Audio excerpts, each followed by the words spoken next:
In 2019, British singer FKA Twigs, also known as Talila Debritt Barnett, released her 9-track sophomore album, Magdalene. The album was received with critical acclaim from both fans and music reviewers, receiving an almost perfect score on the music review site Pitchfork. Twigs was hailed for her storytelling and the innovative musical feat of the album overall. The music was interesting and new, with a genre-bending, futuristic feel. As music critic Alexis Petridis noted in Magdalene's review, the sound is a discombobulating oral scrapbook of pummeling, funeral march percussion, slivers of eerie electronics and white noise, and warped samples of voices. In an interview with ID magazine, Twigs said that the album is about every lover that she's ever had and every lover that she's going to have. In her personal life, Twigs had just ended a long-term relationship with the celebrity and actor Robert Pattinson. Likewise, she had just gotten 6 large fibroid tumors removed from her uterus. In an Instagram post, Twigs wrote, "The tumors had grown to the size of fruits, 2 apples, 3 kiwis, and a couple of strawberries.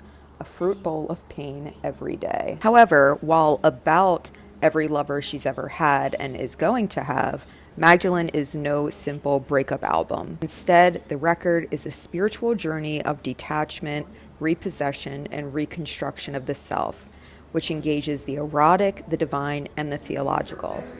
All of this, I argue, came from Twigs' use of Afrofuturism, particularly the field's social location as a feminist space, which allowed Twigs to reimagine and build her identity free from the white male and Western gaze. To begin, however, I'd like to point out that this is not Twigs' first use of Afrofuturism, and while she doesn't openly declare herself as an Afrofuturist artist, I do feel that her work is along the lines of other artists that are typically associated with the genre, like Erykah Badu and Janelle Monáe. So before exploring her applications of the field in Magdalene, I'd like to talk about her earlier work. To begin with, for Twigs, the visual elements of her music are just as important as her vocals and music production. Her videos, I argue, are where Afrofuturism shows up the most. Likewise, her music has led to an otherworldly and abstract direction, with her records falling neatly into no one genre completely. As Twigs stated in an article with The Guardian, "When I first released music and no one knew what I looked like,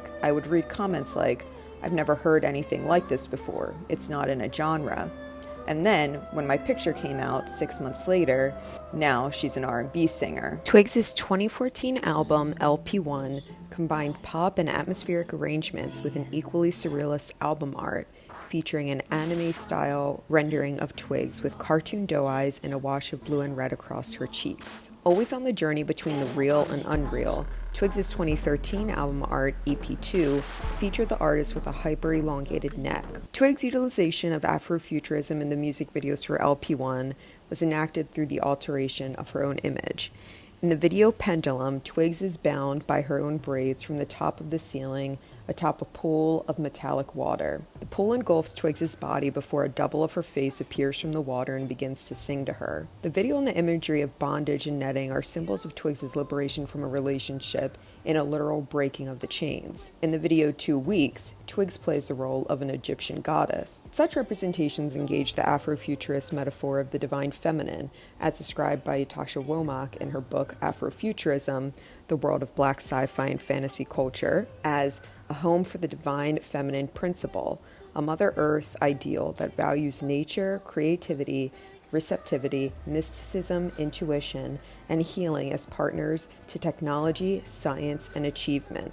Likewise, as scholar Amina McKenna Ibrahim writes in her analysis for Twigs' use of Afrofuturism, much of what makes FKA Twigs unique is the varied and unusual presentations of herself in her albums and videos.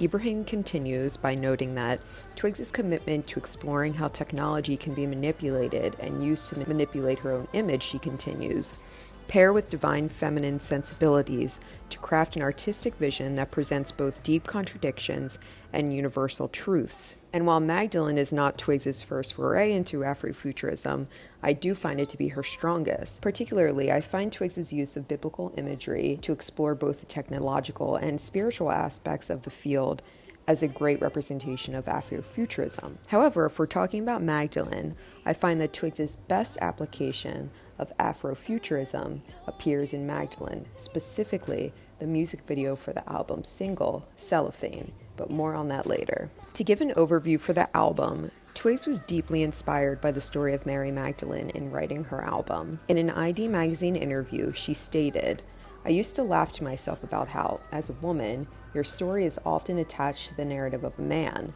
No matter what you're doing or how great your work is, sometimes it's as though you have to be attached to a man to be validated. I felt like that at times.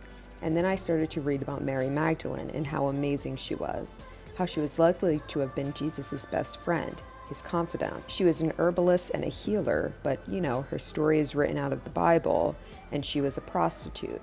I found a lot of power in the story of Mary Magdalene, a lot of dignity, a lot of grace, and a lot of inspiration." Likewise, in an interview with the New York Times, Twigs expanded on the idea of Magdalene as inspiration. The original story is that she was a prostitute and she was filled with sin, but then it came out that she had a really amazing and extensive knowledge on oils, and she was a healer, and she was in many ways what we call a doctor now. I think that duality really excited me.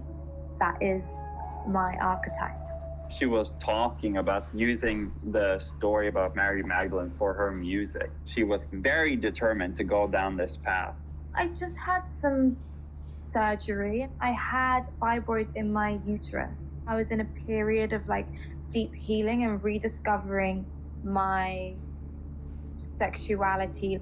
Mary Magdalene helped me ground myself in who I am. In an interview with BBC One, Twigs also expanded on Magdalene as her inspiration. In the Bible, she was somebody that was painted as a prostitute, somebody that was painted as a woman that had to have all of these demons exorcised from her. But in actual fact, she was an incredible healer and mystic, and she worked with herbs and oils, and in many ways she was a doctor. What we now call a doctor in terms of using different skills to heal people. And her story is still a bit of a mystery, but one thing that is for certain is she was not a prostitute or a woman that had to have lots of sins expelled from her.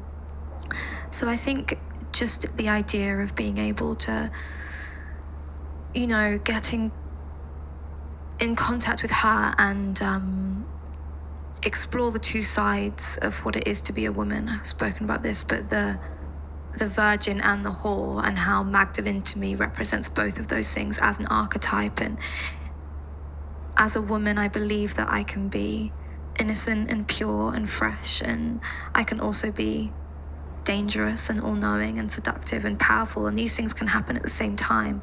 In modern day society, women are often put in a position where we have to choose one, and that's a shame. We're the most powerful when we can be both. As Twigs referenced in these quotes and interviews, the iconography of Mary Magdalene was extremely interesting and important to her.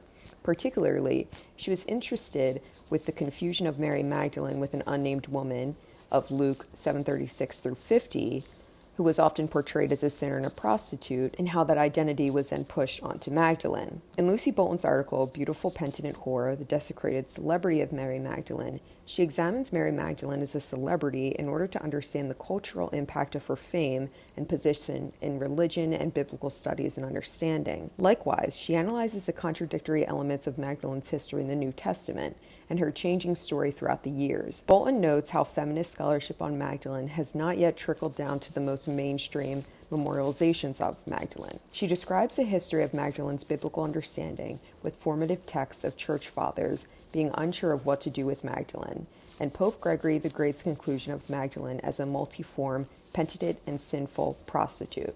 Bolton notes this conclusion as a false equation, creating a composite figure of Magdalene from several different women in the Bible. While the Catholic Church revised this definition of Magdalene in 1969, the tradition of her image being associated with prostitution, sin, and adultery has remained. On par with the Catholic Church's overdue addressing of Magdalene's true identity as an apostle and the witness to Jesus' resurrection, artistic renderings of Magdalene have represented her as sinful and penitent, with exposed breasts and little clothing. In Guido Cagnacchi's 1660 oil painting, The Repentant Magdalene, Magdalene is depicted as lying on the floor, stripped of her jewels and clothing, beside her sister Martha, who urges her to abandon her sinful life of prostitution, while an angelic and demonic figure in the background, representing virtue and vice, fight for Magdalene's soul. George de la Tour's 1640 painting of the penitent Magdalene features her renouncing the pleasures of the flesh for a life of penance and contemplation,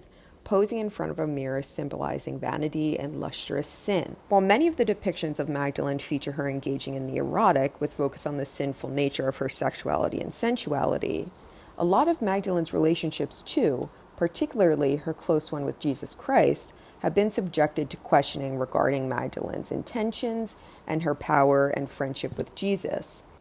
Meanwhile, in the relationship between Jesus and Magdalene, Jesus is often praised for his love and kindness towards Magdalene, a quote-unquote sinful prostitute. However, Twigs found a different message in Magdalene's artistic representations. In an interview with Google Arts and Culture, Twigs reflected on a 17th century painting, Mary Magdalene in Ecstasy, by a female artist, noting the painting's lack of portraying Magdalene as neither penitent nor suffering. The piece, Twigs notes, showcases Magdalene having a mystical experience, depicted as almost erotic.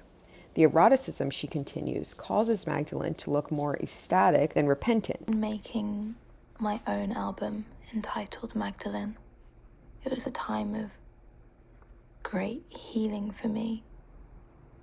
When I was researching about Mary Magdalene and I was looking at a lot of paintings of her, she seemed so poised and so together.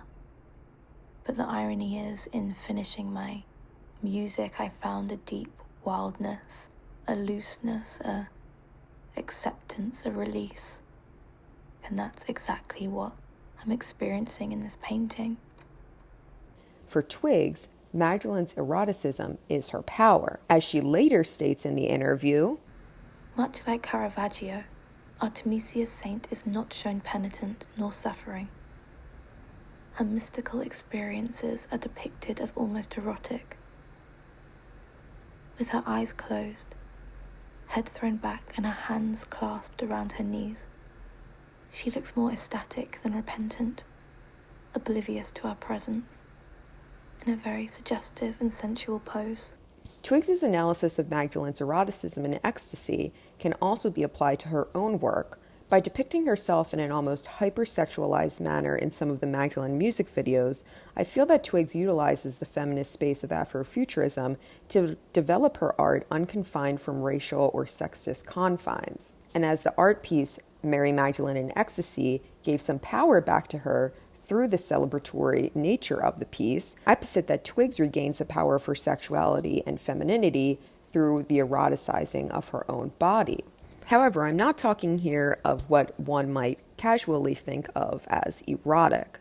So before we dive into Twigs's use of the erotic, I'd like to explore how other artists use Afrofuturism and the power of the erotic in the field. In her book, Afrofuturism, Womack discusses how, in Afrofuturist art by singers like Erykah Badu and Janelle Monáe, the artists defy acceptable behavior, particularly regarding dancing and appearance, noting how free-form dancing and eccentric dress have often been interpreted as sexual, provocative, and largely unsettling in the past. However, Womack suggests that Afrofuturism, home for the divine feminine principle, is the first movement where Black women creators are credited for the power of their imaginations and are in control of their own sexual image. Likewise, in his book, The Dreamer and the Dream, scholar Roger Sneed discusses how Janelle Monáe uses the erotic by focusing on Monet's alter ego / persona, Cindy Mayweather, an androgynous android who appears in several of her albums. Here he notes how the lyrics in Monet's Dirty Computer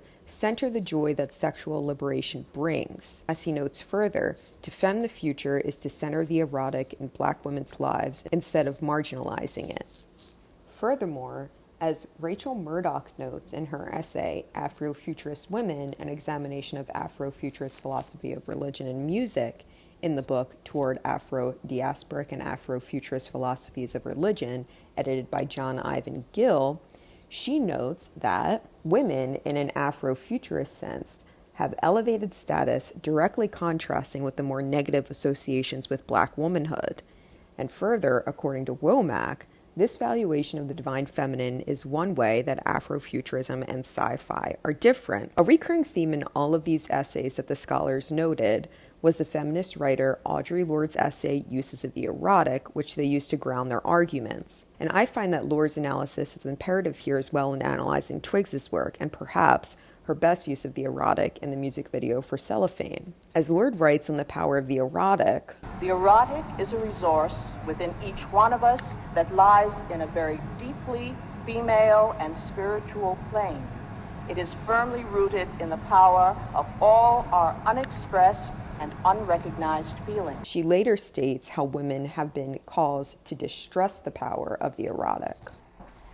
As women, we have often come to distrust that power which rises from our deepest and non-rational knowledge, because of course we have been warned against it all our lives by a male world which values this depth of feeling enough to keep women around in order to exercise it in their service, but which fears this same depth too much to examine the possibilities of it within themselves. So, in this case, women are maintained at a distant and inferior position, psychically milked, much the same way that ants maintain colonies of aphids to provide a life-giving substance for the masters. So to begin, let's dive into Twigs's use of the erotic in Cellophane. To begin, Twigs has stated in interviews that she knew the idea for the Cellophane video a year before its release. In Cellophane, the comeback single for Magdalene, Twigs begins standing behind a gold curtain wearing a robe. She removes the robe before stepping onto the stage to the cheers of a crowd, wearing only a thin pair of pants atop her ornately designed bra and underwear. The crowd cheers louder as she then removes the pants and steps towards the pole on center stage. The camera pans down to her feet where she is wearing a pair of high platform stiletto heels, commonly worn by pole dancers. As the heart-wrenching first line of Cellophane begins, Twigs descends the pole and performs an impressive pole dancing routine.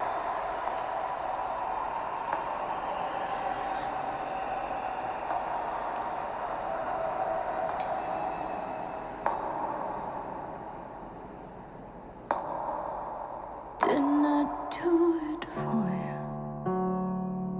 Why don't I do it for you?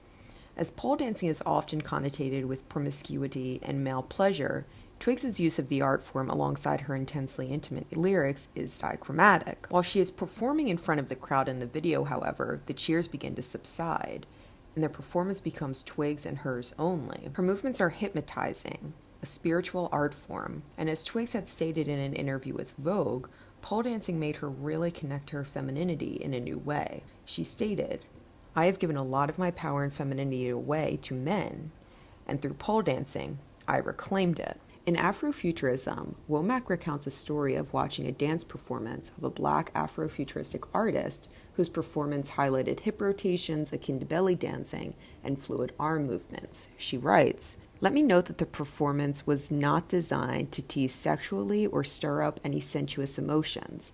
After presenting, one curious male observer asked her, how does one look at such a performance and not think about it sexually? How does one not objectify the performer? The very presence of a woman in control of her body was unsettling, and for some triggered instant objectification." Twigs's relationship with Pattinson in some ways clouded her own identity. In an interview with Louis Theroux, Twigs recounted her relationship with Pattinson and the horrible racism she faced from fans. Whatever I did at that time, people would find pictures of monkeys and have me doing the same thing as the monkeys. So say if I was like wearing a red dress, they'd have a monkey in a red dress. Or if I was on a bike, they'd find a monkey on a bike. I used to think it was really hurtful but really stupid. And I remember one time they found like a picture of my profile, and then they found a picture of a monkey's profile, and they put them next to each other, and I was like, wow, yeah, that looks the same. Sure. Can't really argue with that. That looks the same.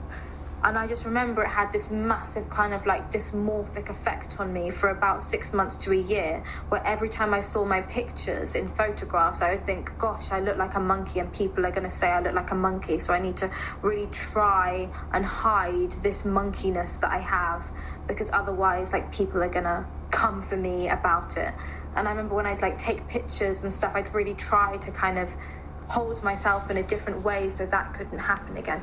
Obviously, I know now that's completely ridiculous, but it's essentially bullying, you know, and it does affect you psychologically. It's really sad. And just for everyone to know, I now love how I look and I'm very confident and I feel really good, but like, it was deeply unfair at the time that I was made to feel so self-conscious and so ugly. And yeah, man, it was a lot. That period was a lot, basically. Cellophane 2 then is a great example of Twigs's identity reclamation. Namely, there is a recurring theme in the music video and music composition of losing oneself to find oneself. For example, musically, Cellophane begins with a simple piano melody. Not do it for you. Why don't I do it for you? Why won't you do it for me? When all I do is for you. They wanna see us alone. They wanna. It then turns into a discombobulated piano track as Twigs descends into her rock bottom. Why don't I do it for you? Why won't you do it for me? And as Womack noted in Afrofuturism, Afrofuturist artists enjoy challenging their listeners on their path to enlightenment. They enjoy pulling the rug out from under the smugness of reality. Whether it's through chord arrangements, oddity, or sheer boldness, they get a kick out of tossing their listeners into the far reaches of outer space. In the video for Cellophane, Twigs goes up on the pole into a heaven-like place, yet is still faced with her own demons disguised as herself as a sort of electronic bug.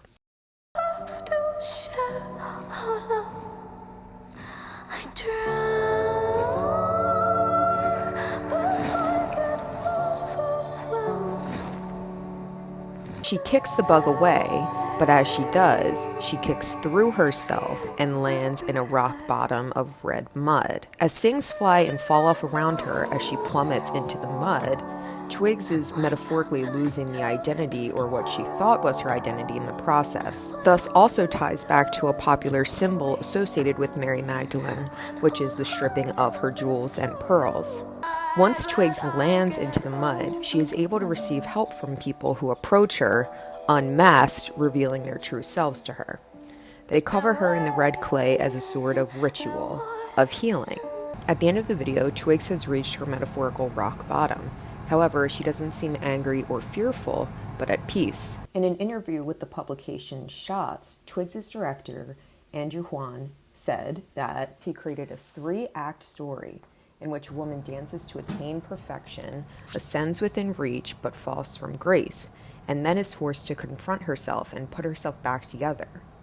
Likewise, he noted that he was always interested in the idea of deity logic, the notion that our sense of morality is limited to our human experience, whereas gods have their own incomprehensible scale that measures someone's sins and virtues. I wanted to portray that with the Sphinx in Cellophane, portraying Twigs' ideal form of perfection as a flying god with many faces. Twigs' character thinks she wants perfection, but the Sphinx unveils itself to reveal a hidden mirror truth back to her that sends her for a spin. In a YouTube video, Juan went through the process of the CGI behind the scenes of the music video Cellophane and described a bit more about his creative process when making the music video. On par with Twigs' theme of identity reclamation, the artist often depicts herself in a post-human way. She is usually going beyond the realms of traditional gender norms to reclaim her identity. For example, the cover art of Magdalene and associated photos is a perfect depiction of Twigs' use of the fantastical. As stated in an interview with Surface magazine, the cover image, by British artist and longtime contributor Matthew Stone, as well as the album's 2 accompanying visuals, depicts Twigs as a humanoid figure lavishly adorned with Stone's signature sweeping brushstrokes and kaleidoscopic, dimension-blurring expressionism, an ideal visual counterpart to Magdalene's lush production and ethos of empowerment. Stone's multi-layered process, which oscillates between analog and digital, begins by painting on glass and translating images of his compositions onto the computer. As he states, I make individual bust gestures, photograph them in high resolution, carve them out digitally, and work with various 3D modeling software to combine those images of paint in a way that suggests form, he says. It brings an uncanny digital feeling to what's essentially a painterly image, which he prints on a linen canvas. Twigs and her creative director, Matthew Josephs, first approached Stone in January with a series of visual references and an unfinished demo of the album. As he stated in the interview, what I really noticed about Magdalene was how Twigs was removing these layers of vulnerability. He references here the figure's clay-like adobe complexion, which chips away to reveal a hollowed-out woman who, despite it all, presides like a monarch over her fractured domain. Likewise, on the theme of trans and post-humanism, Womack notes in Afrofuturism that the feminine aspect of humanity reigns freely in Afrofuturism. Subconscious and intuition, which metaphysical studies dub as the feminine side of us all, are prioritized in the genre. This feminine side is neither guided by Western mythology nor limited by popular takes on history.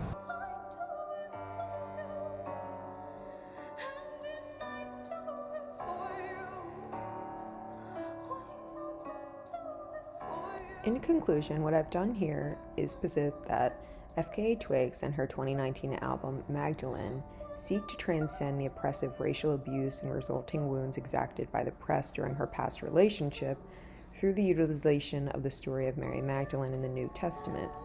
Precisely, Twigs explores the misrepresentation of Magdalene's persona as the virgin whore in many religious spaces and cultural understandings.